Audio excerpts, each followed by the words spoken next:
All right, Aspire Leaders and Teach Better Family. I'm so excited to have two phenomenal guests on the episode as they have just launched a brand new book.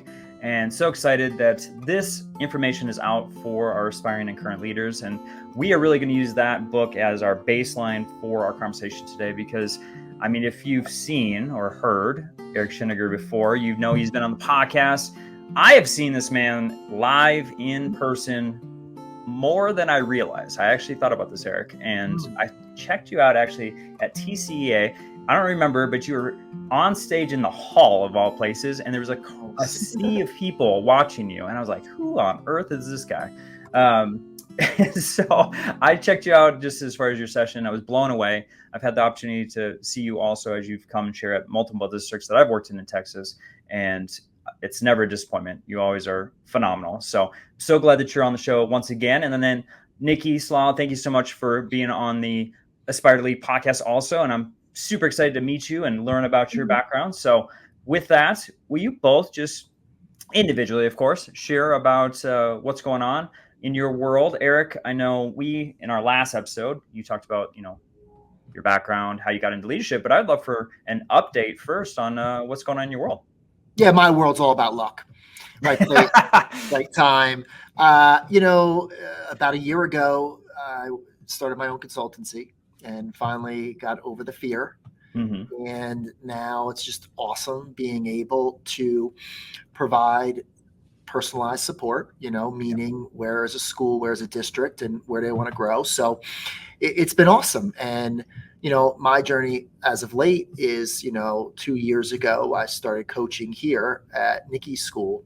And it didn't take long to figure out that I was seeing things that I haven't seen in other school systems across the world.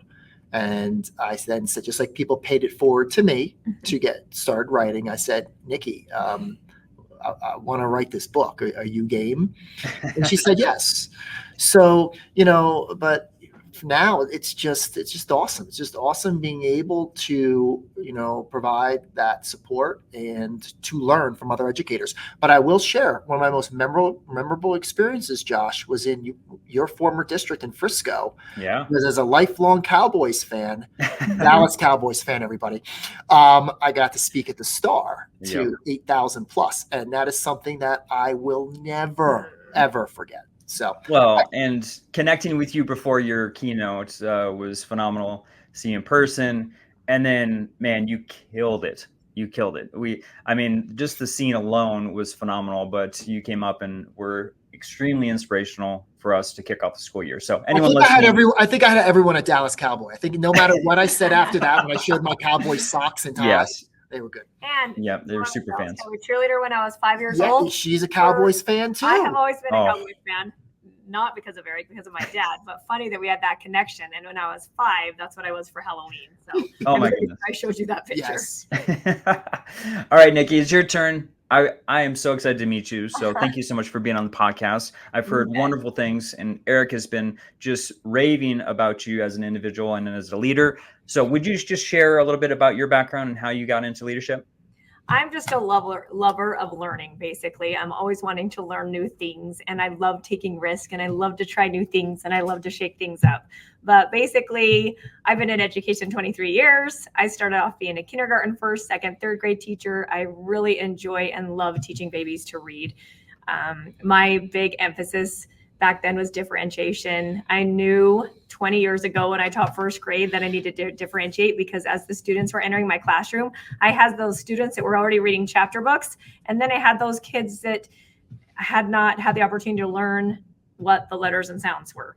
And so I knew right then that I couldn't use a one-size-fits-all approach. So throughout my entire journey, I personalized and met the needs of all students, because I absolutely love students and my focus is every student every day. So I was fortunate enough to teach school for 10 years, K1, 2, 3. Then I was an instructional coach for 4 years, where I worked with teachers K through 12 within my K through 9, actually.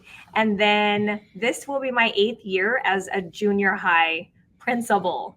And so 8 years ago, the school board asked me to come to Quest. They said, hey, we need you to retain teachers. We need you to increase enrollment and raise test scores.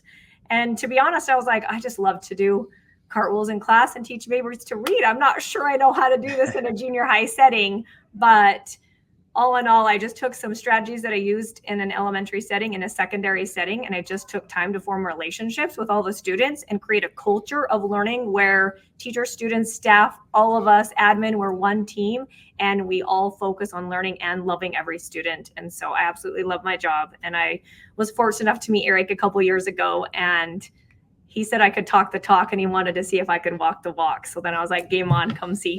And the rest is history. Right. And then you all took off. So the book, Personalize, Meeting the Needs of All Learners. Nicki, I love that so much. Eric, you had said something, and I want you to kind of go back in time a little bit. You said that when you started to see Nicki in action, you realized that's when you wanted to write a book with her. And I'm curious what it was that you saw at her campus and within her leadership style to say, hey, this is someone I'm going to connect with, but even at a deeper level. Because, I mean, I'm going through this with Charlie Peck right now, writing a book. Like, you spend a lot of time with each other, you're picking at each other's brains and values and beliefs and really getting into the topic at a whole different level. And so I'm just curious, like, what you saw that really drew you into the campus and what she brings specifically in leadership. Yeah. So initially, when we started having some feedback conversations, it was kind of like we were butting heads because we're very, very, very similar. And after we were able to work through that little speed bump, the biggest thing is, as a leader, she doesn't settle for average. And she is very committed. When you think about leadership is not about title, position, or power. Leadership is about action. And what do teachers want? They want to know that they're not only supported, but that their leader is willing to walk in their shoes and do, she lives by this motto: don't ask others to do what you're not willing to do or have not done yourself. And she's a one-woman show. So when we think about time and we think about all the aspects that might get in the way of leaders, I don't have time, too many emails, all this, is she was able to put all those excuses aside and really focus on, I'm going to steal, you say, what's your catch line, the 99% one? In order to be the 1%, you have to do what the 99% won't do. And so right. I'm a bit advocate on being that 1%. And so I think that's what separates her. And when we think about change, it's not that people don't want to change and don't want to do the work, but she built time into her schedule to allow teachers to innovate and personalize. She built time in for teachers to review progress of their learners. She built in time for professional learning every Friday. And what I really appreciate about her is she has boundaries, and she will say, Eric, I want you to focus on this. This I already have, which is fine with me. It wasn't fine in the beginning, but I got comfortable with it. But every Friday is professional learning. That's one of those hands-off days. I was never allowed to come in on 2 years for professional learning. It was my day. She runs the professional learning. So, but to see things, and here's a big testament to change. It's, do you see it in virtually every classroom? And when we think about the concepts in Personalize, there were concepts, the reason why I wanted to write the book, there were things that were not part of my portfolio, that weren't things that I had done as a leader. And there were things that I necessarily didn't want to do because that was not my cup of tea. But when I saw the things that she was doing, especially on competency-based approaches, feedback, conferencing, I'm like, all right, I need this to complement. But what really separates Nicki apart is they knew they were doing great work, but she didn't settle, as she said, for average. She wanted to get better. And the reason why we kind of formed this professional partnership is, she identified areas that she wanted to grow in and that she wanted her staff to grow in. And I think when we think about leaders, whether you're a teacher leader, teacher leader, building leader, district leader, growth never ends. And even when we were at the National Principals Conference in Nashville, she was just like, hey, I need to go to this session. I need to take these notes. I need to go and do this. constantly learning, Josh, which is just, those are the people that, you want people to want to get better.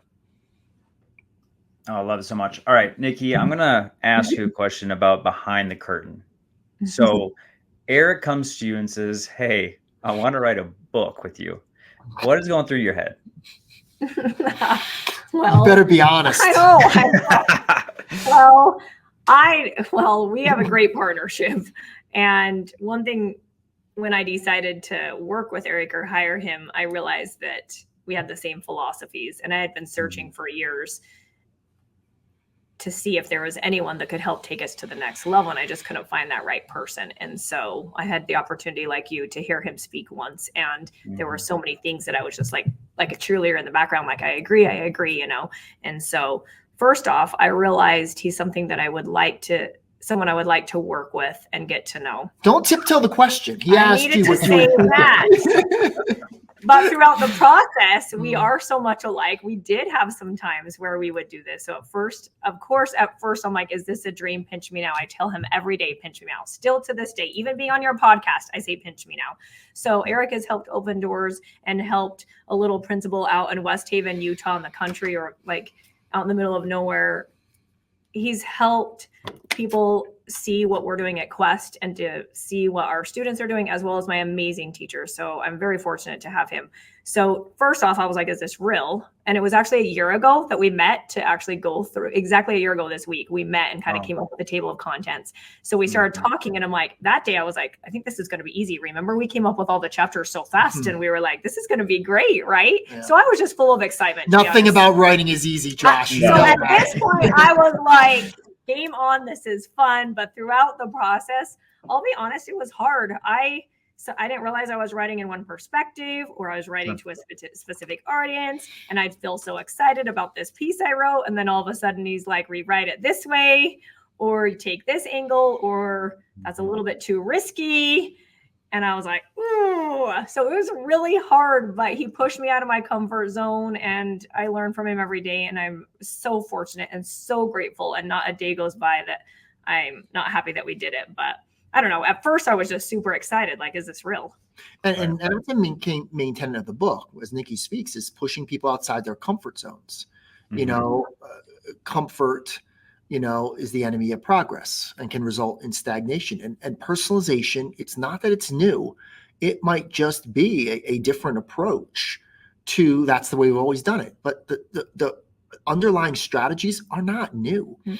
And when we think about leadership, you have to be willing to grow. You have to be willing, we talk a lot about feedback in the book, feedback to students, feedback to teachers, feedback to leaders. But here's the thing about feedback.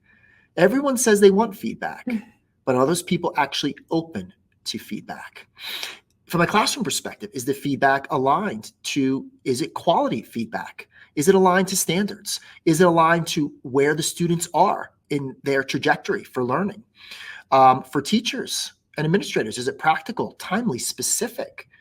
So as I listen to Nicki talk, these are elements that, if we want to grow and be effective leaders, notice I didn't say the best leader. Nicki and I challenged the concept of best practice. There was a best practice. We'd all be doing it with a high degree of fidelity and getting amazing results.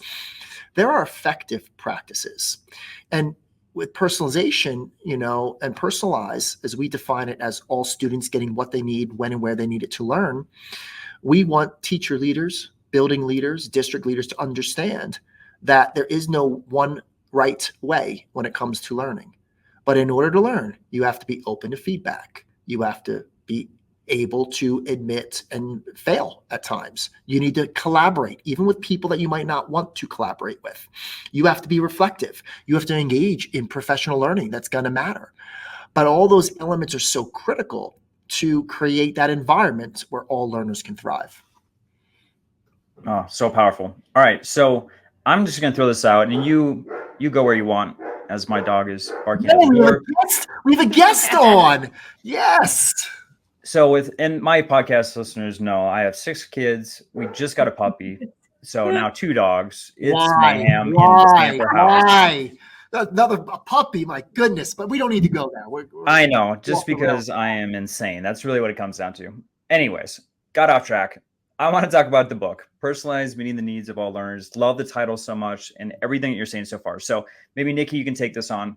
What are some major concepts? I know you talked about like the chapters and going through the table of contents, and you guys were aligned in that specifically. What were some of the main points that you're like, this has to be in the book because it is just too important to not say, yell on the rooftop, on the mountaintop, whatever you want to go with. But, what were some of those like heavy hitting pieces that you felt like this has to be in the book? Just so you know, she's not allowed to say the stuff that she felt had to go in the book that I overruled and said I couldn't. You can't go there. I love the fact that you're both in the same room right now as you're talking. This is gold. Go ahead. And if you say something wrong, I'm gonna hit you. I know. Let me really think this through. Really, the main reason why I wanted to do this book is for two reasons. I had seen the negative, a lot of teacher burnout and negativity across social media on teachers, and it was breaking my heart that people were not going and wanting to go into education. And I really was trying to listen. What do they not like about their job? Right. And then also I was looking at attendance rates as well as listening to students on their opinion on attending school or why they're tardy or if they even like school anymore. So I was like, what is happening? So truly the goal of this book is for teachers to fall in love with their job and to find a meaningful and purposeful experience, as well as students to not just be compliant and jump through the motions and play the game of school and check the boxes off.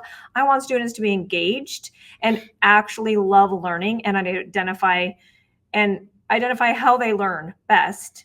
And really, same with them. They need a purpose and a why, right? So the book is to help teachers find practical, easy ways that they can shift what they're currently doing tomorrow really fast that will make such a difference that they can see the light in their children's eyes again, as well as for students to feel valued, that they have voice and choice in their learning and actually become independent leaders. But something that I really had to put in the book, school culture is really my baby. I was ready to answer that for her. School culture is everything I love. I literally we dance in the halls and passing periods. I tell the students I love them. My teachers are downstairs in the faculty room. Like, we really are a team and a family. So I needed to talk about culture because I think before you can transform anything, you really have to fix culture, number one. But number two is just, I really like high expectations on students actually having to prove understanding versus just do assignments, do tests, move on. Do assignments, do tests, move on. So I wanted to put in there that we really should have high expectations and not let the students move on unless they actually learn the concept. And how do we help teachers remove themselves from the front of the classroom so that they can freely use data from formative assessments, pull a small group and meet one-on-one to personalize and meet the needs of those kids to ensure that learning happens. And that would also help them form relationships with their students, which would want the students to want to come to class, right? Learning is happening.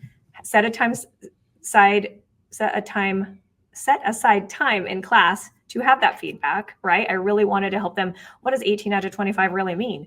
I would rather teachers focus on providing a learning process scale to help students understand where they're at in their own learning, and sit one-on-one with the teacher to get personalized feedback to learn and grow versus just constantly score papers and give 18 out of 25. And again, go assignment, test.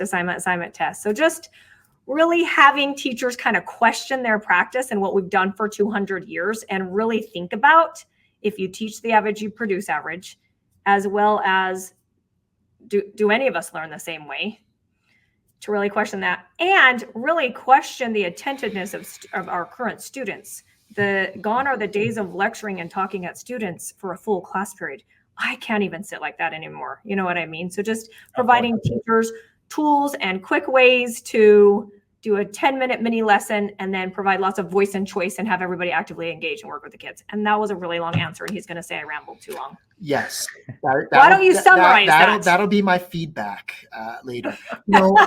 Again, a lot of valuable points. And, when we think about the book, it's directed at what can be done in a classroom, but also holistically, what can leaders do to create that culture?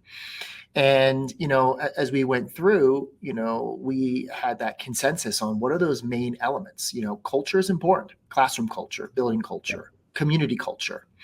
And part of culture is, how do we challenge students to think? How do we get them to apply their thinking in relevant, meaningful ways? The heart of personalization is personal approaches to learning. Then we went into high agency strategies: voice, choice, path, pace, place, and all the many pedagogical shifts that can be implemented. Then proof of learning, when we think about learning, there's not just one right way. And how do we validate that students have, approaching, meeting, mastering, or extending the standard? Then, from proof of learning, we went into meeting diverse needs, and looking at how are we using data and evidence to group, regroup, target instruction? How are we implementing effective co-teaching models? Differentiation, we differentiate content, but what about process, product? And then finally, just looking at the foundation of it all, coming back to relationships and really emphasizing relational learning as the goal. And, the one thing that, as Nicki and I continue to learn and grow, once the book is published, things change. So we're constantly blogging. We're constantly taking insights from classrooms. We have a vibrant, I can say vibrant, right? Vibrant Pinterest board, which, again, Josh, you might love want the description. You might want to create a Pinterest board for your project, because then we're able to put in practical examples, links to extended research. So when we think about the important aspects, we wanted people to understand you don't got to go cover to cover. Pick the chapter, the subchapter that you could see growth in, because that is personalization. We don't care if people read the book from cover to cover. We want to understand, it's the small shifts to practice done consistently that matter. And what is your small shift? What is your aha moment? Questions are more important than answers. We want the book to generate more questions than answers, because we can't answer all those questions. So now I am rambling.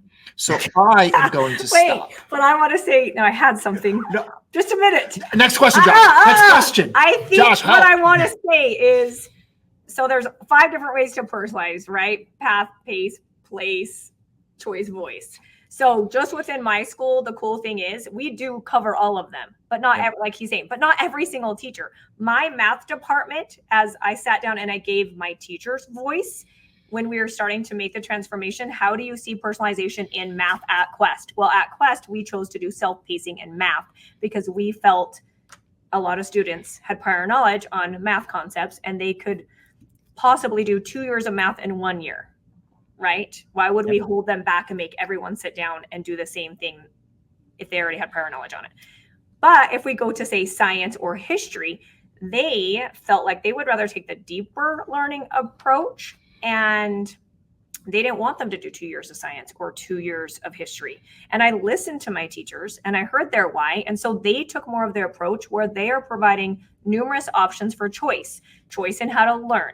Do you want to work with a teacher? Do you want to listen to a podcast? Do you want to watch a flipped video classroom type thing? Would you like to read and annotate? So to meet all the needs. Choice in how to practice. So creating a variety of ways, if it's an in-class lab, if it's a digital lab, if it's a Nearpod, if it's reading a picture book, again, like all different ways to practice individually, with a buddy, or with a group. And then again, choice in how they could prove. Instead of everyone taking the same test, giving 4 options to prove.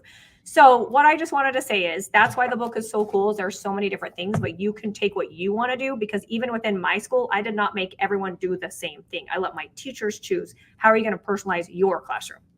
That was what I wanted to say.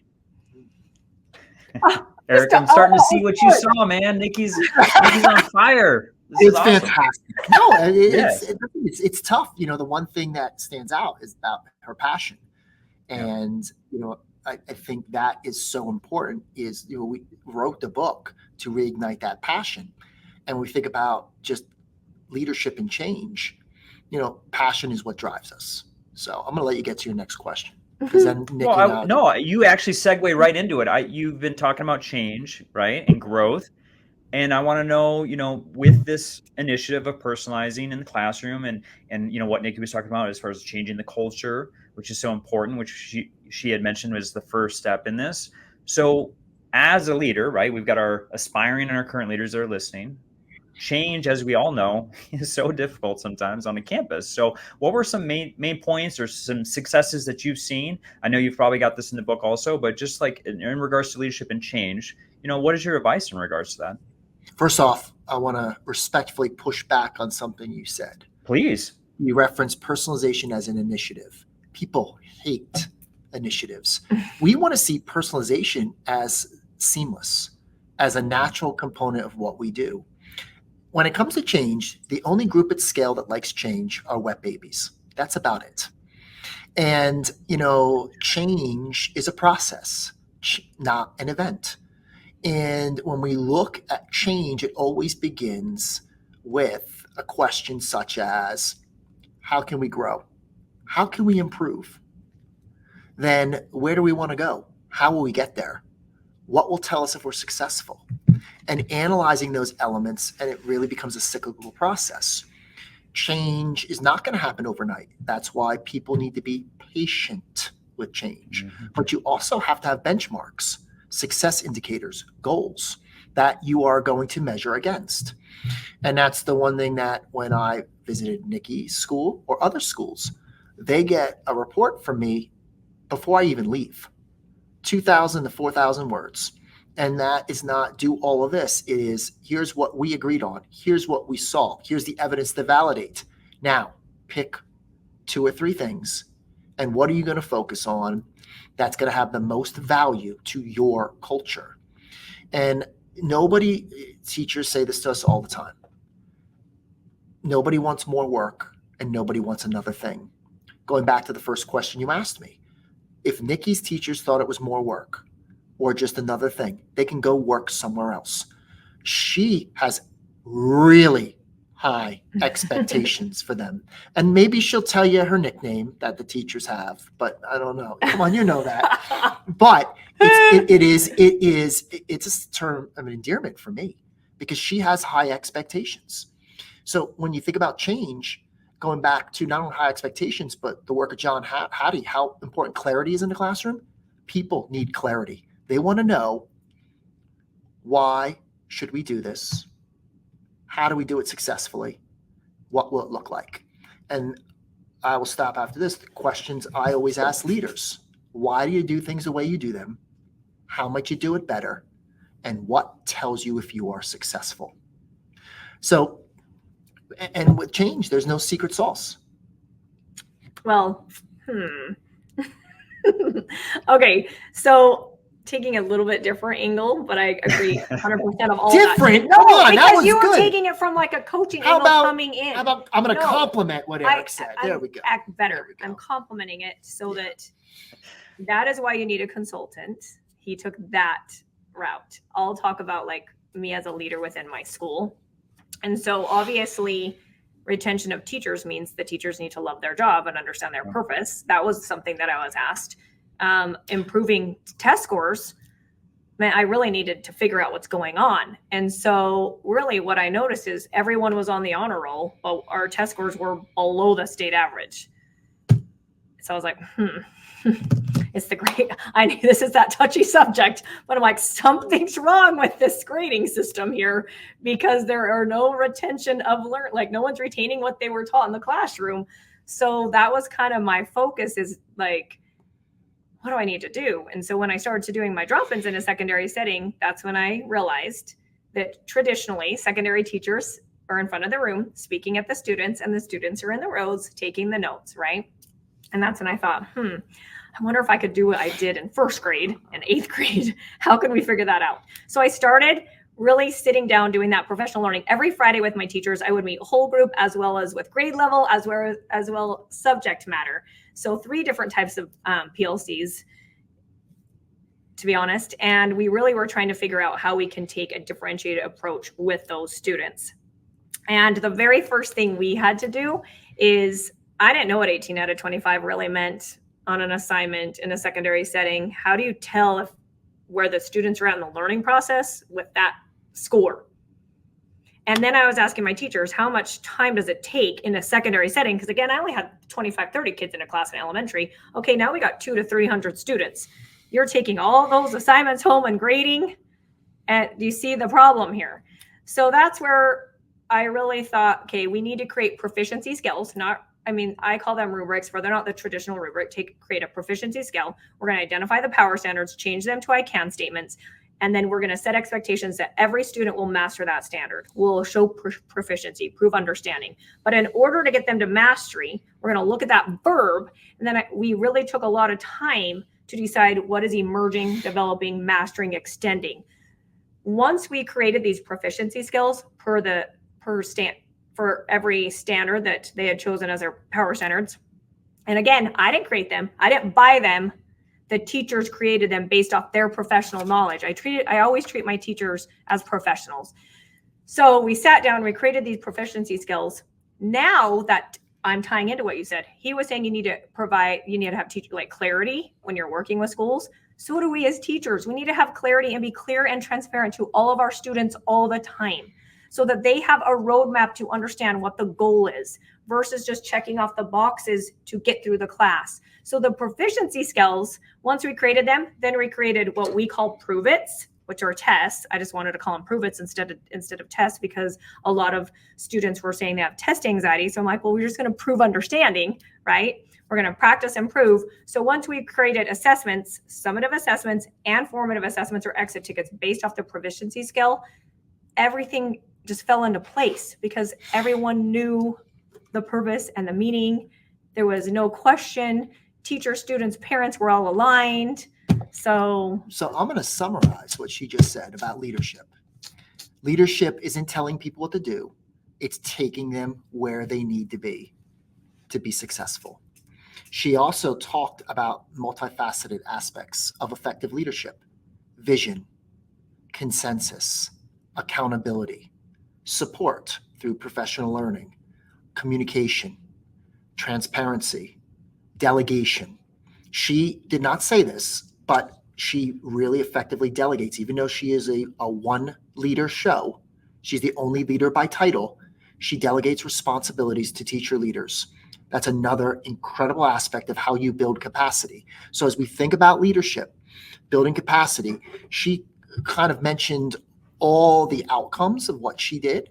But when you look at just the dispositions of leadership, that's what I wanted to highlight, because, if people don't embrace the vision, they're not going to change. One of you said, mastery. I think one of you said purpose before, and I started thinking about the work of Drive by Dan Pink. Mastery, autonomy, and purpose. Well, you won't hear references to Drive, but that's what she did as a leader. And if she did it on her own, kudos to her. But mastery, autonomy, and purpose is so important to leadership. I want my kids at Quest to feel valued and feel that they can be independent learners, and that we trust them, and that it's okay to take a risk and fail and make a mistake. But I really want my teachers to also feel that way. So I encourage them to question things and try new things. They'll come up with these elaborative, innovative ideas, and they're very nervous. And I'm like, try it. And if it doesn't work, then we can go back to the drawing board and I'll be there right with you. But that is how I feel like we transformed a school, because it was open. People could be vulnerable. There was trust. We celebrated wins constantly. Yeah, we had lots of ups and downs as a staff, but we would sit together and celebrate wins together. And I always make sure I point out every single teacher's strengths, because we are all different. So that way, when he says I delegate, I don't just have like one teacher lead per subject. I don't believe in that. There's no captain, but I will identify strengths for each person and give them maybe extra responsibilities based off that. But I want to be a role model to my teachers on what I do to them. I want them to do in their classroom for their students. I give you choice in what you want your professional development and choice in how you want to teach that.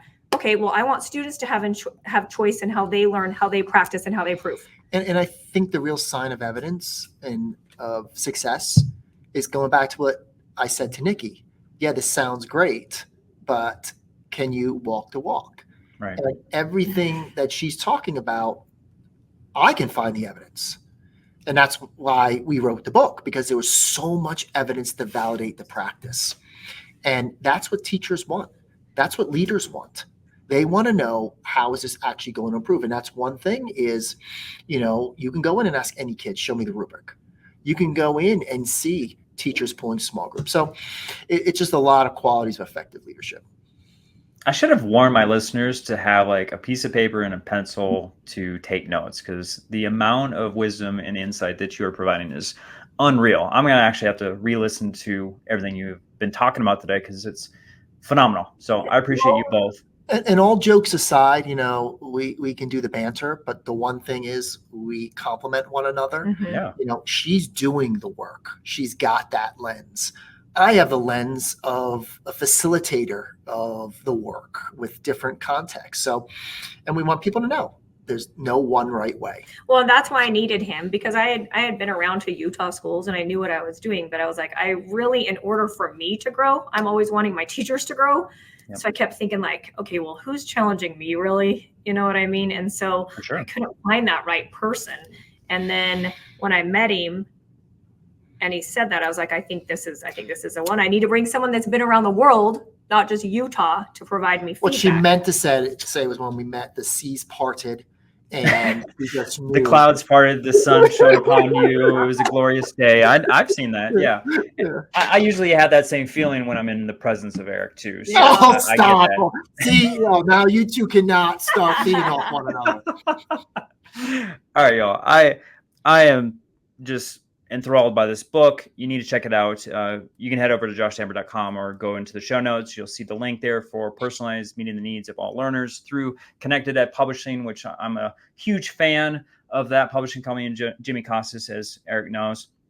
So with that, y'all, I want to just ask you one last question before we end our conversation today, which is, it's great that they're listening to all of the things that you're talking about, not only in the book, but just through your own experience as a leader, which has been so valuable. But I want them to have an actual step. So if there's something that they can do tomorrow or next week to enhance their leadership journey, I would love for both of you to provide at least one thing for them to consider.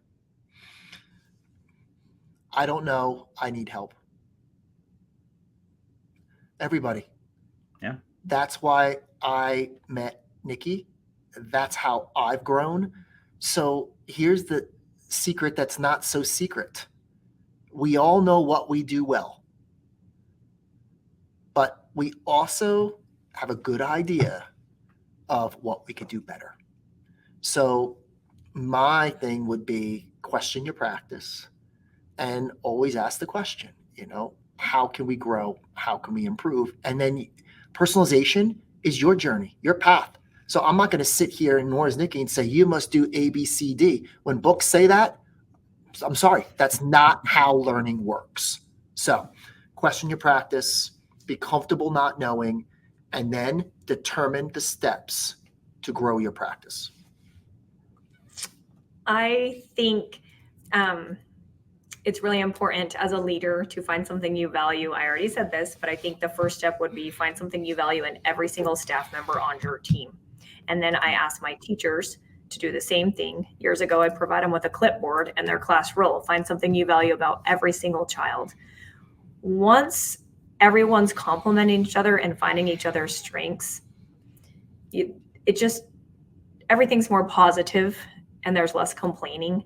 I also did put on my door, no energy vampires allowed, because I'm a really energetic, crazy human. And so I'm like, before you come in there, there's no whining, complaining, whatever. But the fact that I'm constantly taking time to share what I love about every human in my building, and then my teachers are doing the same about the students, and now students are complimenting each other. It really is lead by example and create an environment and lead with love versus fear. I think if you do that, then you can tackle all the problems. Wonderful. All right. So I know before you jumped on the podcast, you were providing professional development to a group of educators, and I know that's something you do often. So for those who are listening and they're like, I need more information, I need Eric and Nicki to come out to my district, or maybe they even have a question about something that you had touched on during our conversation today, how can they get a hold of you via website or through social media? Yeah, the best ways for both of us are our websites. Mine is ericsheninger.com. I'm on every social media tool there is. So just search Eric Sheninger or even Sheninger. Just don't fall victim to the guy that looks like me. I'm an identical twin. His name is Robert, and he doesn't share much stuff of value. Too funny. I didn't know he was a twin, but he really is a twin, and they Yeah, look he is. Yeah. alike. Yes. I'm NickiSlaugh.com, and I'm on every social media thing too. And sharing is caring, and I'm happy to help. We're happy to help. We'd love to work with your school. Anyone can come to my school for a field trip. I love to have visitors. So yeah. Awesome. Well, and you're even on Pinterest, so you got to look up their board also. So I'm going to check it out too, because I mean, Eric recommended I build one, so I got to make sure I'm following the same. Josh, paying it forward. I always learn something from you, buddy. All right, so with that, I just appreciate you both. I love the work you're doing, not only with the book, but just outside of that. I know you're helping so many educators, so many leaders out there, and kudos to you for all the insight and wisdom that you're providing to those folks, not just in this podcast, but with the professional development and this new resource. So with that, thank you so much for being on Inspire to Lead. Thanks, Josh.